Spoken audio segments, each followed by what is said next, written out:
کل ان کی اور ان کے وکیل لطیف کھوسہ صاحب کی ملاقات ہوئی چیف جسٹس عمر رضا بندیال کے ساتھ چیمبر میں.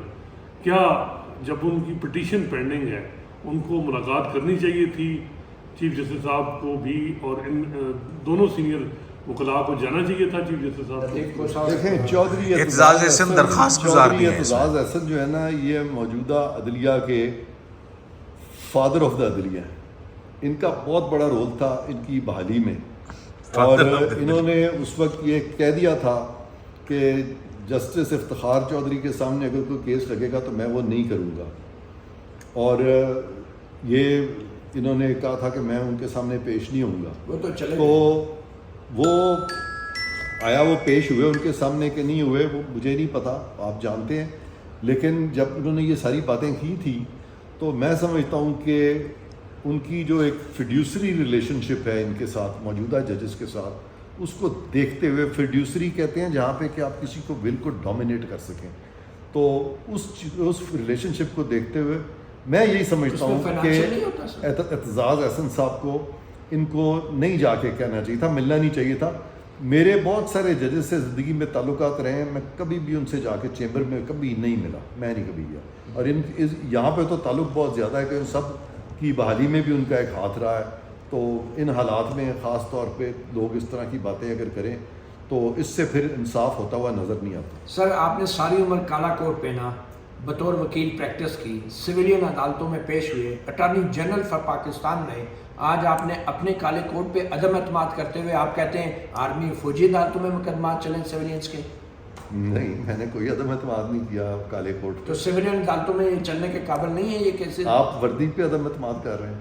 نہیں تو عدالتیں تو آئینی ادارے ہیں, وردی تو ماتحت محکمہ ہے. میں کہہ رہا ہوں آپ اپنے آئینی ادارے کے ساتھ کھڑے ہوں گے یا ماتحت محکمے کے کالے ساتھ؟ جوش میں نہ آئے, جہاں کالے کوٹ کا تقدس ہے وہاں ہماری فوجی وردی کا بھی تقدس ہے. سر عدلیہ کا جو انڈیپینڈنس ہے وہ آئین میں تحفظ ہوتا ہے, وہ ایک ادارہ ہے, ریاستی ستون ہے. فوج کا آئین میں بطور ریاستی ستون ذکر نہیں ہے, ذکر ہے, فوج کو تحفظ دیا ہوا ہے.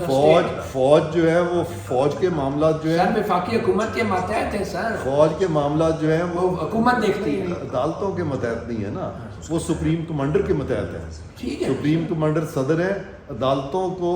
عدالتوں سے نکالا گیا فوج کو وہاں سے.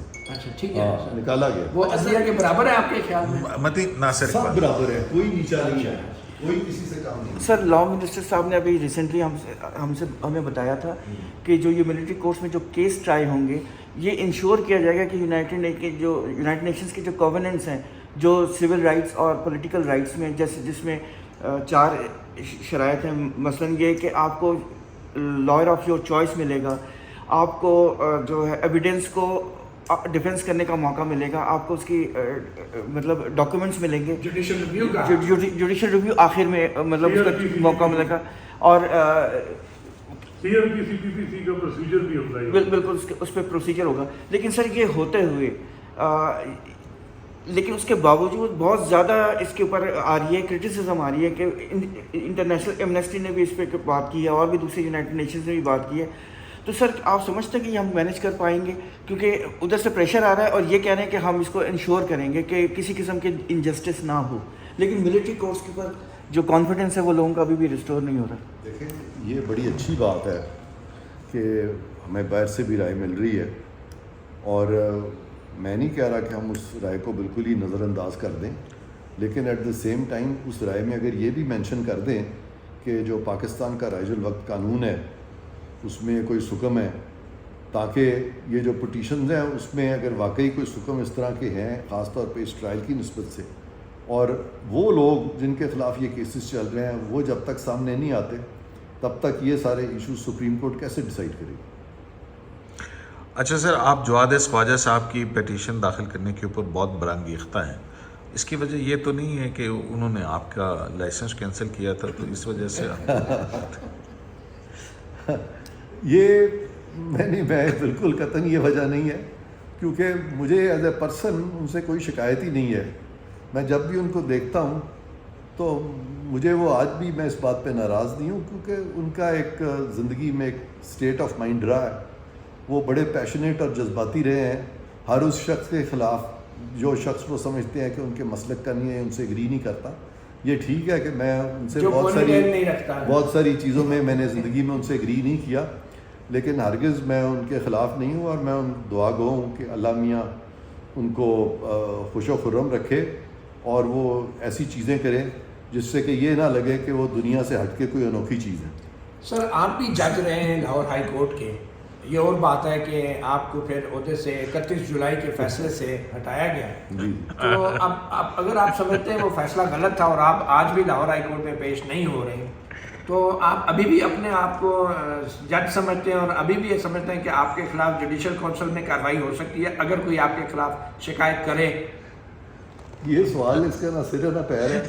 آپ نے 4-5 باتیں کی ہیں. نہیں سر، آپ نے کہا نا کہ جو ایک دفعہ جج ہو ہاں. تو اس کے خلاف جو ہے جوڈیشل کونسل نوٹس لے سکتی ہے، جیسے آپ نے کہا کہ ہاں جماعت بالکل کا، میرے تو آپ بھی جج رہے ہیں تو آپ کے خلاف جوڈیشل کونسل کارروائی کر سکتی ہے. اور میرا آپ کو کوئی بھی ایسا کیس یا کوئی بھی ایسا معاملہ اس وقت کے میرا کانڈکٹ جو مس کانڈکٹ بنتا ہو آج بھی کارروائی ہو سکتی ہے. نہیں، اب تو اگر آپ درخواست گزار آپ تو پینشن نہیں لے رہے، آپ وکالت کرتے ہیں سپریم کورٹ میں میں پریکٹس تو- کرتے ہیں، میں تو درخواست گزار نہیں بنتا. اگر آپ وکالت کر سکتے ہیں سپریم کورٹ میں تو پھر جماعت خواجہ درخواست کیوں نہیں ڈال سکتے؟ آپ دونوں جج رہے ہیں. میں سپریم کورٹ کا جج تو نہیں رہا. نہیں، جج تو رہے نا سر آپ. نہیں ہائی کورٹ کے تو چیف جسٹس بھی سپریم کورٹ میں پیش ہوتے ہیں. یہ سوال ہی غلط ہے آپ کا. ود ریسپیکٹ نہیں، وہ بات صحیح ہے لیکن نہیں. آپ درخواست ہائی کورٹ میں کبھی نہیں کسی جان صاحب سر آپ کسی ہائی کورٹ میں نہیں پیش اپنی ہوتے غلطی مان جاتے سر، ہیں. کسی ہائی کورٹ میں نہیں پیش ہوتے. رہنے دے. سندھ ہائی کورٹ میں نہیں پیش میں ہوتے آپ. لاہور ہائی کورٹ میں نہیں پیش ہوتا. باقی ہائی کورٹ میں پیش ہوتے ہیں. نہیں میں نہیں ہوتا. اچھا. میں تو سپریم کورٹ میں بھی نہیں ہوتا. وہ تو اچھا. کوئی بہت مجھے کسی کو بہت میرے پہ کانفیڈنس ہو بار بار کہے تو پھر جاتا ہوں.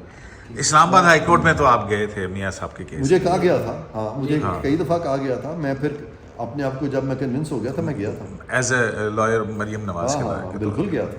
تو اسی وجہ سے آپ پسند آئے. ہو سکتا ہے کیونکہ وہ اللہ کا شکر ہے کہ وہ کیس جو ہے ہمارا جو میری اسیسمنٹ تھی اس کے مطابق ہم اس میں کامیاب ہوئے تھے. اچھا، آپ کو جو وزیر اعظم کا مشیر بنانے کا فیصلہ کیسے ہوا؟ آپ سے کس نے رابطہ کیا اور آپ نے کیسے ہاں کر دی؟ آپ کی کیا شرائط ہیں؟ میری کوئی شرائط نہیں تھی. مجھے پرائم منسٹر صاحب نے مجھ سے رابطہ کیا تھا. میں پھر ان کو یہاں آ کے ملا تھا. انہوں نے مجھے کہا کہ ہم آپ کو لانا چاہتے ہیں، اپنی ٹیم میں شامل کرنا چاہتے ہیں. میں نے اس چیز کو سمجھا کہ بھی مجھ پہ انہوں نے اعتماد کیا ہے، اور کسی بھی وکیل کی یہ بڑی ریکگنیشن ہے کہ اس کو کوئی بھی حکومت جو ہے بلا کے تو کہہ کہ ہم آپ کو وزیر کا عہدہ دیتے ہیں. تو میں سمجھتا تھا کہ یہ ایک قسم کی میری ریکگنیشن ہے، اور اگر مجھ پہ اعتماد کیا ہے تو مجھے اس اعتماد پہ پورا اترنا چاہیے. اور میں نے شکر گزار ہو کے میں نے یہ پوزیشن جو ہے ایکسیپٹ کی. جوڈیشری کے حوالے سے جو آپ مختلف پریس کانفرنسز کرتے رہتے ہیں، جی تو وہ وزیر اعظم کے مشورے سے کرتے ہیں یا آپ انڈیپینڈنٹلی میں آپ کرتے ہیں؟ انڈیپینڈنٹلی کرتا ہوں. اچھا سر، بطور میں سربراہ انڈیپینڈنٹلی کرتا ہوں کیونکہ میں جو بھی پاکستان کی ریاست کے لیے سمجھتا ہوں کہ یہ چیز صحیح ہے، جو قانونی طور پہ صحیح ہے، میں وہ تمام باتیں کرتا ہوں as a spokesman of the government of Pakistan. اچھا سر، بطور سربراہ ایسٹ ریکوری تو یہ فیڈرل گورنمنٹ کا موقف نہیں جو ہوتا؟ ہے ابھی تک کیا پرفارمنس رہی ہے؟ کتنے اثاثے آپ نے ریکور کیے ہیں بطور سربراہ ایسٹ ریکوری یونٹ؟ دیکھیں، بطور سربراہ ایسٹ ریکوری یونٹ اثاثے ریکور کرنا جو ہے نا وہ ہمارا کام ہے، سچ اس طرح سے نہیں ہے. اچھا. ہاں میرے پاس اس وقت اسینشلی اکاؤنٹیبلٹی ہے. Accountability is much wider than east. تو اے آر یو بند ہو گیا ہے؟ چل رہا ہے؟ اے آر یو ہے. اچھا. اے آر یو اب بھی ہے. اب بھی ہمیں سسپیشس ٹرانزیکشن وغیرہ اس طرح کی چیزیں جو ہیں ہم اس پہ ویژن رکھے ہوئے ہیں، لیکن اس میں سے کچھ ایسی بھی چیزیں ہوتی ہیں جو کہ ضروری نہیں ہے کہ وہ ساری تب تک ظاہر کیے جائیں جب تک کہ وہ انرتھ نہ ہوں. جو بیرسٹر شہزاد اکبر تھے آپ کے پیش رو، ہاں انہوں نے کافی پریس کانفرنسیں بھی کی اور جسٹس قاضی فائز عیسیٰ کے اثاثوں کے حوالے سے بھی بڑے وہ دعوے کرتے رہے. آج وہ ملک سے فرار ہو چکے ہیں، بھاگ گئے ہیں. تو آپ کے پاس کوئی ریکارڈ ہے ایسٹ ریکوری یونٹ کا ایسا کہ اس وقت جو معلومات اکٹھی کی گئی کیا وہ درست تھی اور کیا وہ کی جا سکتی تھی؟ کیونکہ اب تو سپریم کورٹ کا اس پہ فیصلہ بھی آ گیا. وہ تو ریکارڈ پہ بھی ہے. اس وقت کا جو ایسٹ ریکوری یونٹ ہے وہ کوشش یہ کر رہا تھا کہ وہ جو حکومت وقت ہے اس دور کی اس کو کسی طرح سے مضبوط کیا جائے، اور ٹارگٹ کیا جا رہا تھا ان لوگوں کو جو کہ ان کے مخالفین تھے. تو یہ کام نہیں ہے ایسٹ ریکوری یونٹ کا اور ایک اسپیشل اسسٹنٹ کا. تو لہٰذا اب وہ چیز نہیں ہو رہی.